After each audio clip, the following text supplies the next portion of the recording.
Чего грустишь, Ладусь? Из-за погоды. Уже 2 дня подряд льет дождь. Лето называется. Даже не погуляешь. Понимаю тебя. Дождь может нагнать тоски. Но, как известно, у природы нет плохой погоды. А поэтому мы можем использовать это время для путешествия в сказку. Точно, у тебя же есть эта волшебная книга со сказками.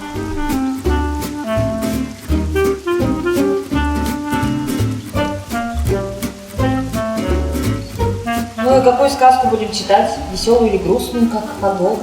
Конечно, веселую, смешную какую-нибудь. Погоду она не изменит, но настроение, может быть, поднимется.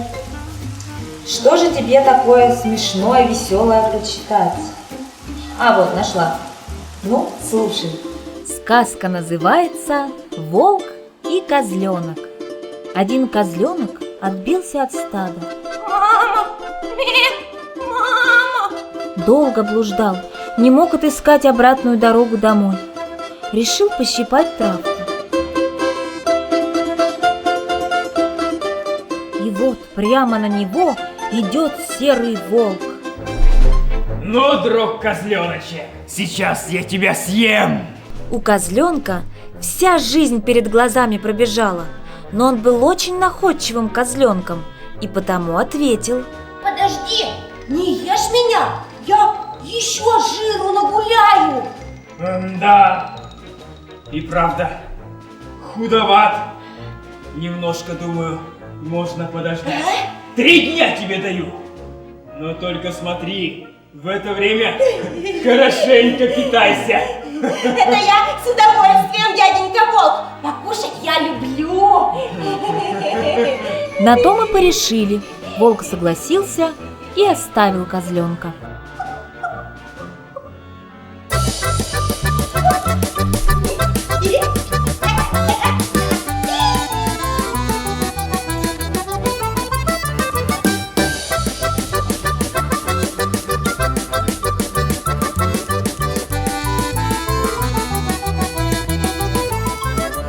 Прошло немного времени, волк опять является.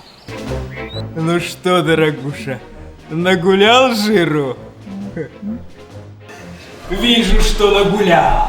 Но теперь уж я тебя точно съем. Подожди! А давай я тебе помогу меня съесть, а? Это... как это интересно? А ты встань вон за тем пригорком и пасть широко открой, а я с разбегу прямо в нее брошусь! Вот это ты здорово придумал! Мне же тебя даже жевать не придется!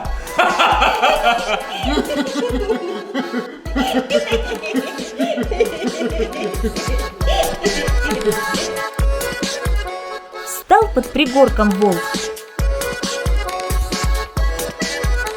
раскрыл пасть и ждет.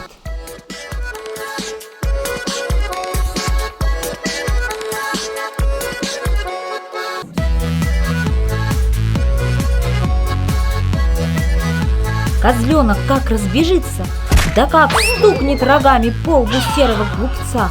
Покатился волк кубарем. Козленочек, вот ты где бегаешь, а я тебя везде ищу. Мама! Опомнился волк, ушибленные бока потирает. Мне вот все-таки интересно, я съел козленочка или нет? Не подскажете, а? Ну что, улучшилось настроение? Ага, я как представлю, как этот козленок бежит и прямо глупому волку в лоб бдыщ, сразу настроение улучшается. Тебе волка совсем не жалко? Нет, Ох уж эти жестокие современные дети. О, смотри, о погоде, видимо, тоже сказка понравилась. ага, класс. Может, тогда сразу следующую сказку будем читать? Нет, следующую почитаем завтра. До следующей сказки!